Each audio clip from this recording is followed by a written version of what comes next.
So I received some statistics about the number of men in formation in Irish seminaries at the moment, and I thought it was a table. I'll share it here on this video in a second. A table showing how many men had entered the seminary this year and how many men are in formation for dioceses around Ireland.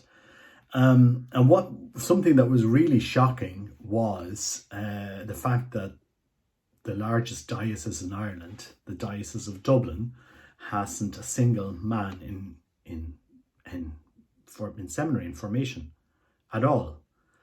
And it's not just Dublin. You also have other large cities like Galway. Also in Cork, you don't have any seminary. You have a deacon that's been ordained, but there's no men in formation at the moment. And really, what beggars belief is the fact that the largest dioceses around Ireland aren't able to engage people to engage men in this vocation.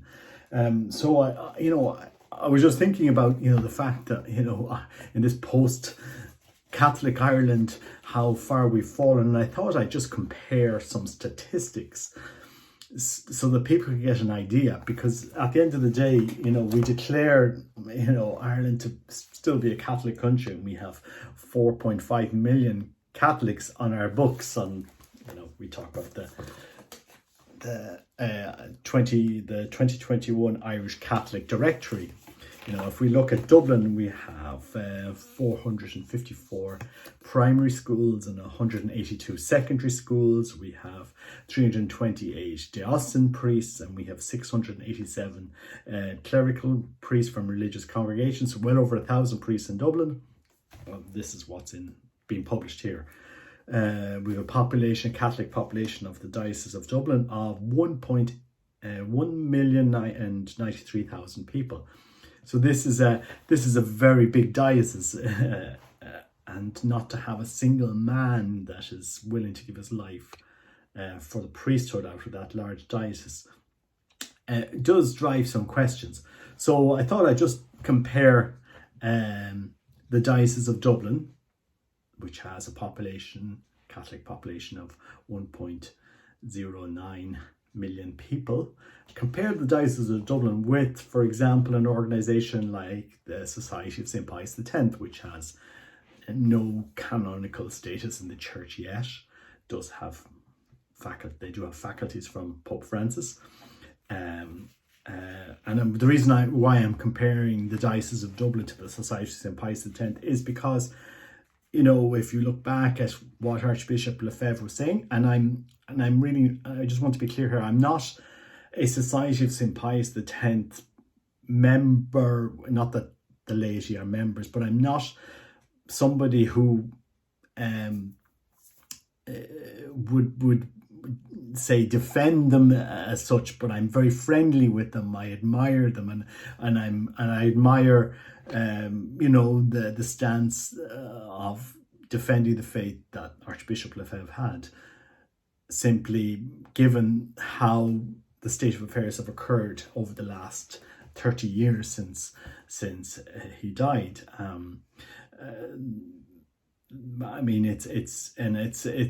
It's interesting now when we compare what's happened, because we have our largest diocese in Ireland that isn't able to engage Catholics to an extent that they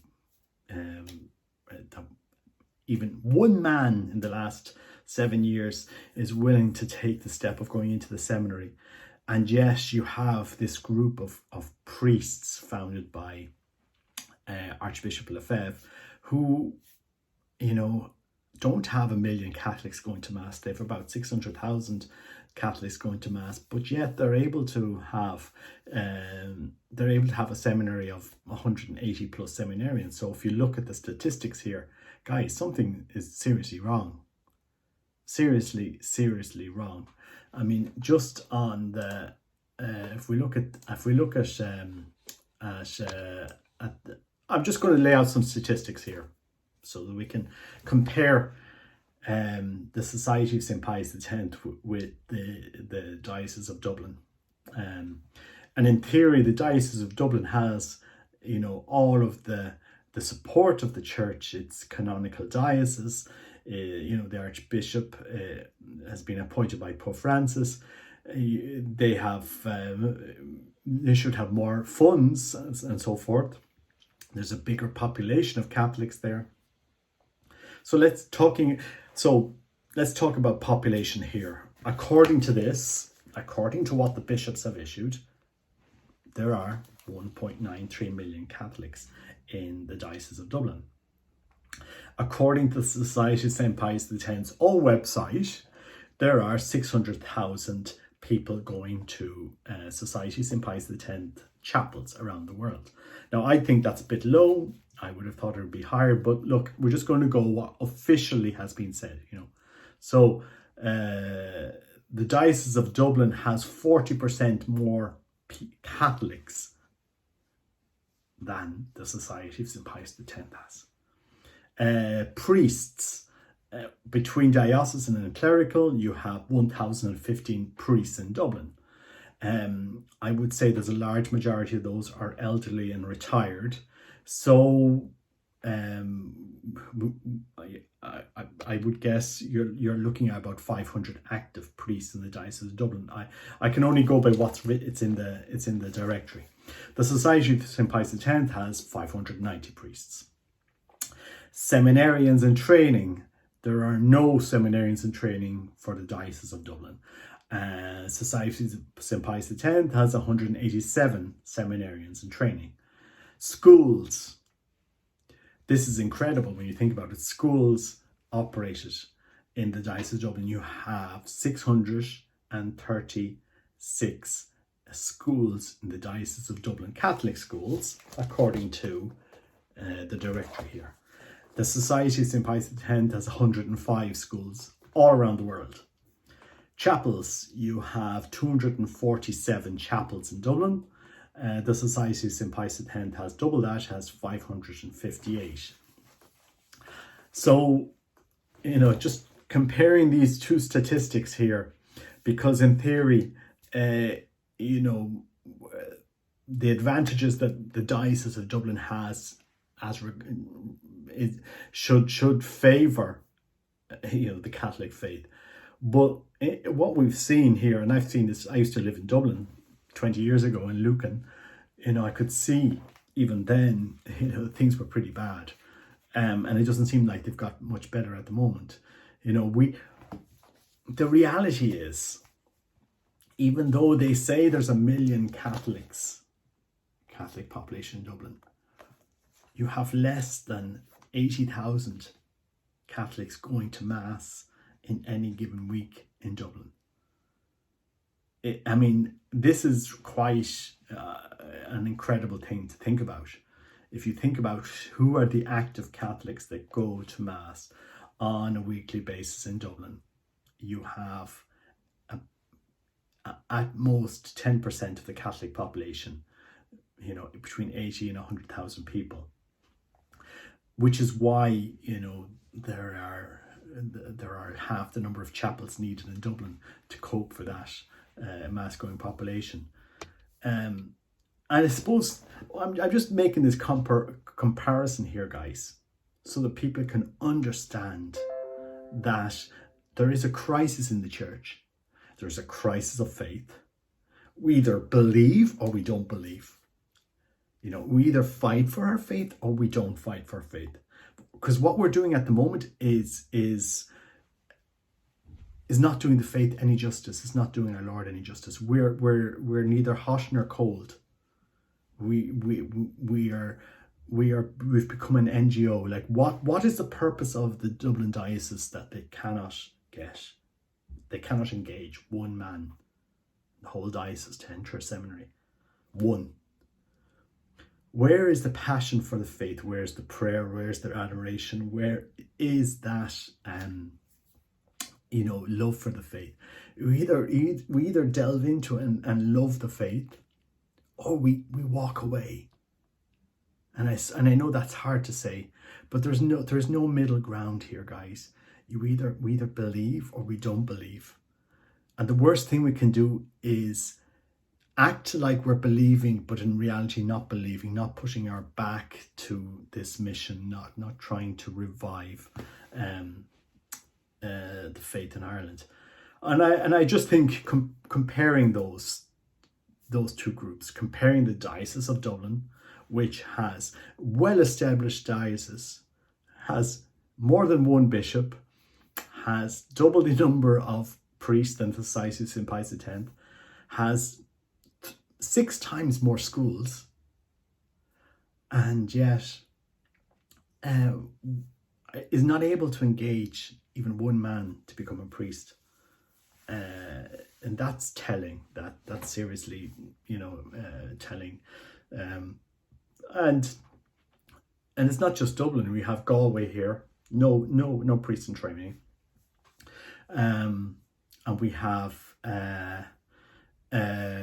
Cork as well. There's a permanent deacon there. Sorry, there's a transitional deacon there. No seminary in training. There was only, I mean, not to say there's only, but there has been 4 there's been 4 men entering for the diocesan seminaries this year, 4 men in the whole island of Ireland. So, we can criticize the Society of St. Pius X for their approach, for what Archbishop Lefebvre did. I'm not here advocating for or against what he did, but what he did say, and what has been borne out, is that a crisis of faith was coming across the whole church. What happened in the last 50 years hasn't fostered the faith. It has destroyed the faith, because we do not teach our kids. And to be honest, I see how the Society of St. Pius X prepare children for communion or confirmation. And it's not a bad preparation. They do have exam, they do Catholic formation very seriously, and they take their faith very seriously. And people can judge them as maybe isolationists, maybe slightly, extremists. Some people judge them that way. But the reality on the ground is, they show us, well, look, this is the way faith was taught in Ireland 50 years ago. Was everything we did in Ireland bad up to Vatican II? These questions have to be asked, guys. Vatican II didn't call for how we practice the faith today. The Council Fathers never asked us to do how we practice the faith today. The Vatican II Fathers, the documents themselves, they never called for, okay, let's remove our altar rails, let's remove our tabernacle, put it to the side, let's dumb down our catechism here, let's let's put communion on the hand, let's not prepare our kids for the faith, let's not pray the rosary in our families, blah blah blah blah blah. Everything, the way we live the faith today is very, very different to how it was lived 50 years ago. Were there problems in the church then? I'm sure there were, but it wasn't wholesale, completely bad. So I just thought it's not to drag, it's not to it's very easy to criticize and not really it's very easy to sit here and criticize what's happening in the church. But I suppose what I'm asking, or what I'm saying is, if I'm seeing this and if I'm asking questions, why are priests and bishops not asking questions again as well? We have this amazing network of 3,969 schools in Ireland, Catholic schools. We have practically 4,000 Catholic schools in Ireland, but we don't teach the faith in our Catholic schools. It wasn't taught to me in the 80s in our Catholic schools by our, so, and it hasn't changed in 30 years.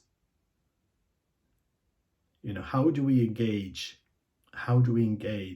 our kids to understand, love, and live the faith if we do not open the door to them, if we do not teach it, you know. And it's quite incredible what's going on.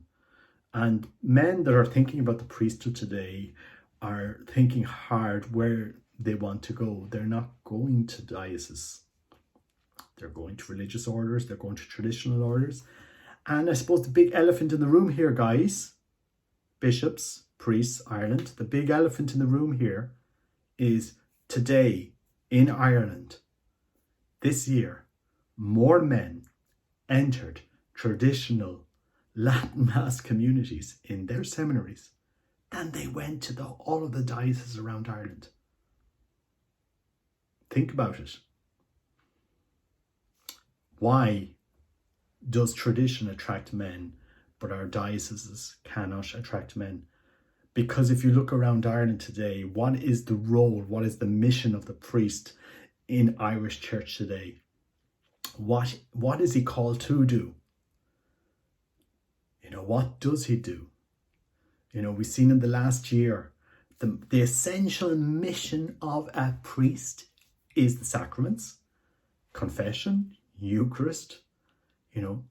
And what have we seen in the last 18 months in Ireland is our Catholic Church tell us that the mission of the priest is not essential.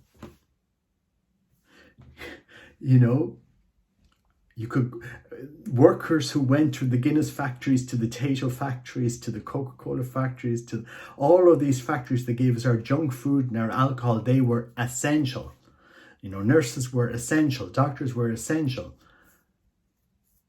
And yet, the mission of the priest was rendered non-essential by the hierarchy over 18 months. And then we wonder why no man in our largest dioceses around Ireland, why not a single man is going to give his life to the last. What man would give his life to something that is rendered non-essential in today's society? And we can have debates about, was it right what we did and wrong what we did in the pandemic, and so forth and so forth. I mean, we only have to look around the world, you know, many priests were saying mass outside and doing so very safely. There was lots of ways we could have engaged with Catholics, but to turn ourselves into televangelists and pretty bad, you know, and we wonder why there was such a growth in traditional Latin Mass, because people, when they went online during this pandemic, if you were going to have Mass online, why are you going to look at such and such? Why would you not go and hunt out the best priest you could find in the internet to watch Mass on? And that's what many Catholics did. So, you know, I don't want to criticize. I don't want to be, you know, the person that's always being negative about this. But I'm just asking priests and bishops to think about, what is your mission? You know, every great organization, every company has a mission statement. What is your mission in life? What are you called to do? And you have to be the best you can at that mission. You know, doing what you're called to do. Be the best you can, and then you will engage other men to follow you in that mission. But you know, the fact that today the priesthood in Ireland is in crisis. You know, if you look at it, if you look at where the priesthood has arrived to today, it is a vocation in crisis.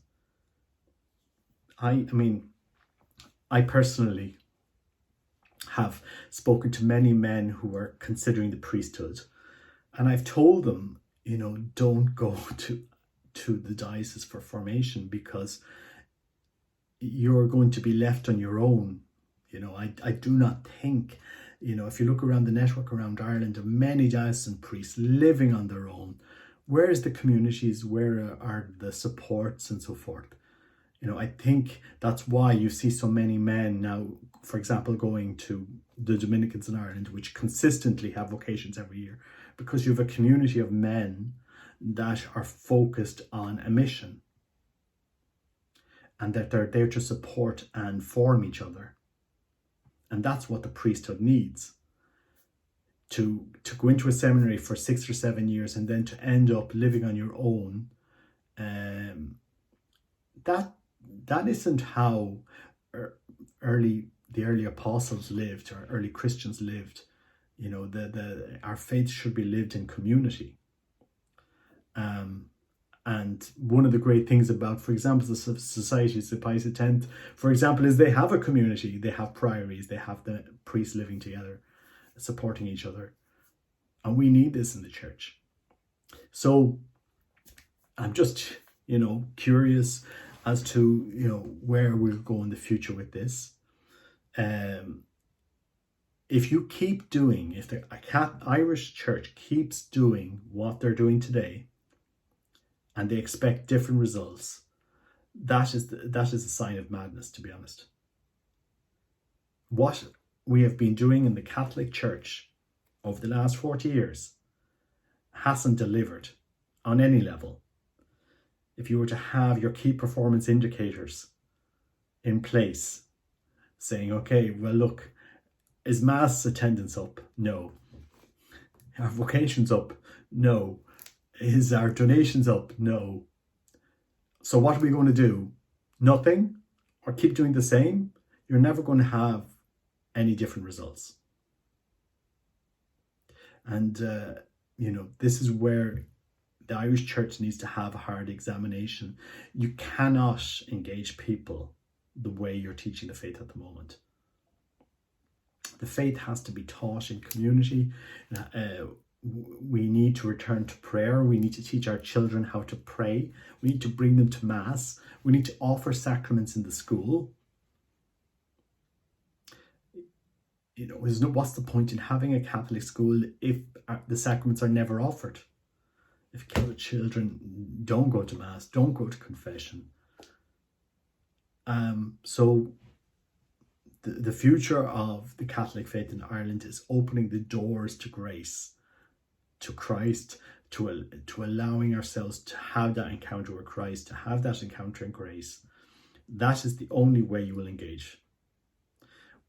Unless those doors of grace are opened in the church, we are never going to change. Without confession, without the Eucharist, the Irish Church will never change. And you can't have one without the other. A church that offers communion but no confession, it has closed the door of grace to so many souls. And we know this. This is basic Catholic theology, but somehow we seem to have lost this. So I think it's time the Catholic Church in Ireland reflected on where it's going. You can't keep saying, oh, that old Archbishop Lefebvre, he was schismatic and he was disobedient and so forth. And he saw the problems that were coming. He saw the destruction of the priesthood. The role of the priest, the mission of the priest. What is a priest? A priest is first and foremost the minister of the Eucharist. He is there to offer us the sacraments. That is what the mission of a priest is. And yet today we don't know what a priest is supposed to be. And, the simple reality is what man would give his life to that, to what he sees in the Irish Church today. That priest has become a functionary.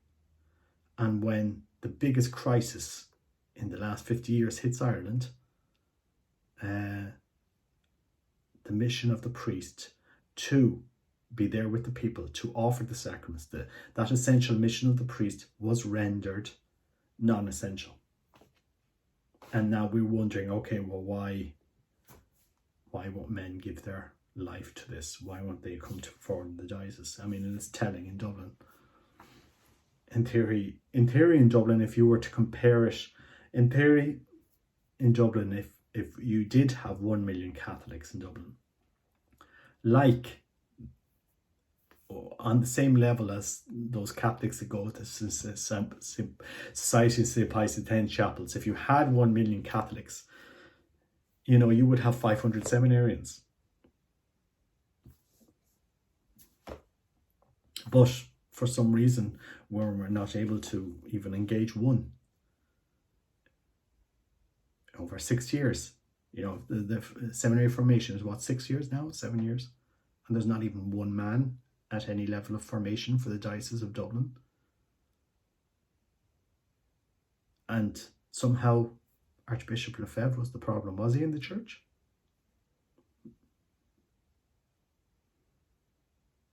So where are we going? What's going to be the future? Who's thinking about this? Where's the plan?